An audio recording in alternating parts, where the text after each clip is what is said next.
1 টাকারও হিসাব আমার কাছে আছে এবং প্রত্যেকটা ভাউচারে আমি আরো টাকা পাবো। সব থেকে বেশি প্রসেস মেনটেন করছি আমি। ঝামেলার কারণে ওনারা মানে রাকসুর জিএস এর নামে উত্তোলন করা হয়। বরিশাল বিশ্ববিদ্যালয়, ঢাকা বিশ্ববিদ্যালয়, জগন্নাথ বিশ্ববিদ্যালয়, রাজশাহী বিশ্ববিদ্যালয়, সব থেকে বেশি প্রসেস মেনটেন করছি আমি। এটার কারণ ওখানে মোট কত বললো যে 24 লাখ টাকা রাকসুর জিএস। আমি আপনাদের মাধ্যমে আবার ক্লিয়ার করি। এখানে জানুয়ারি মাসের সম্পাদকদের যত বরাদ্দ ছিল, 46টা কার্যক্রমের বরাদ্দ ছিল 13,77,000 টাকা।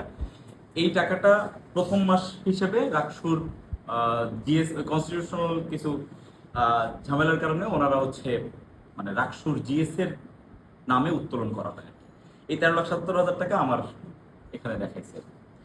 আমার অফিসিয়াল মানে যতটুকু এখতিয়ার আছে যে 1 বছরে রাকসুর জিএস সকল বিভিন্ন দপ্তরে আপ্যায়ন, যাতায়াত এবং অন্যান্য বাবদ এবং জিএস দপ্তরের আপ্যায়ন বাবদ সব মিলে খরচ করতে পারবে 8 লক্ষ টাকা। সেখান থেকে এখন পর্যন্ত, এবং এটা ফাইনাল, বিগত 2 মাস ধরে আমি আর কোনো টাকা পয়সা উত্তোলন করি নাই, কারণ এটা নীতিগত সিদ্ধান্ত নিয়েই ফেলছি যে এর বেশি আর টাকা উত্তোলন করব না। এবং আমার দপ্তরে যতটুকু খরচ হয়েছে এই টাকাটা আমি রাকসুতে জমা দিয়ে তারপরে চলে যাব। এটা আমি 2 মাস আগে থেকে আমার ট্রেজারার দপ্তরে এই প্রসেস করা। তো এ পর্যন্ত বিভিন্ন দপ্তরে আপ্যায়ন এবং যাতায়াত বাবদ 4 বারে, একবার 50,000 টাকা, একবার 80,000, একবার 80,000, একবার 1,60,000 টাকা। এখানে আমার কাজ কয়েকটা ছিল।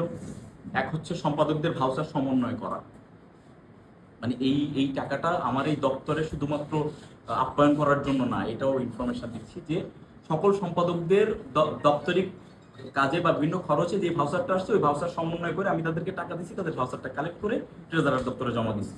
এটা এর বাহিরে সিনেট ভবনের সিনেট হল প্রতিনিধি সম্মেলন বাবদ টাকা নেওয়া হয়েছে 2,36,000, দ্বিতীয় ধাপে 3 লাখ, আর তৃতীয় ধাপে 89,000। এখানে 3 বার হওয়ার কারণ 3 লাখ টাকা প্রশাসনের থেকে হওয়ার কথা ছিল, কিন্তু কোনো একটা কারণে প্রশাসন দেয় না, পরবর্তীতে ওটা রাকসু থেকে নেওয়া হয়েছে। এবং তৃতীয়বার যে 89,000 টাকা নেওয়া হয়েছে এটা ঘাটতি, এই জন্যই 3 বারে টাকাটা নেওয়া হয়েছে। আর এটা সামগ্রিক কাজ, এটা জিএস এর এখানে যাবে না, কিন্তু যেহেতু জিএস উত্তোলন করছে এই জন্য জিএস এর নামে আসছে এবং আমি এটা নিচ্ছিও।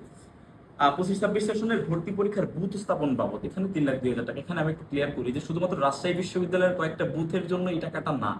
যেমন আমরা কলম, চাবি রিং এগুলা কিনছি, এগুলো 1,21,000 টাকা লাগছে। তারপরে বিভিন্ন বিভাগীয় শহরগুলোর বুথে মানে বুথ স্থাপন করা হয়েছে রাকসুর পক্ষ থেকে আর কি। তখন প্রাথমিক সময় হওয়ার কারণে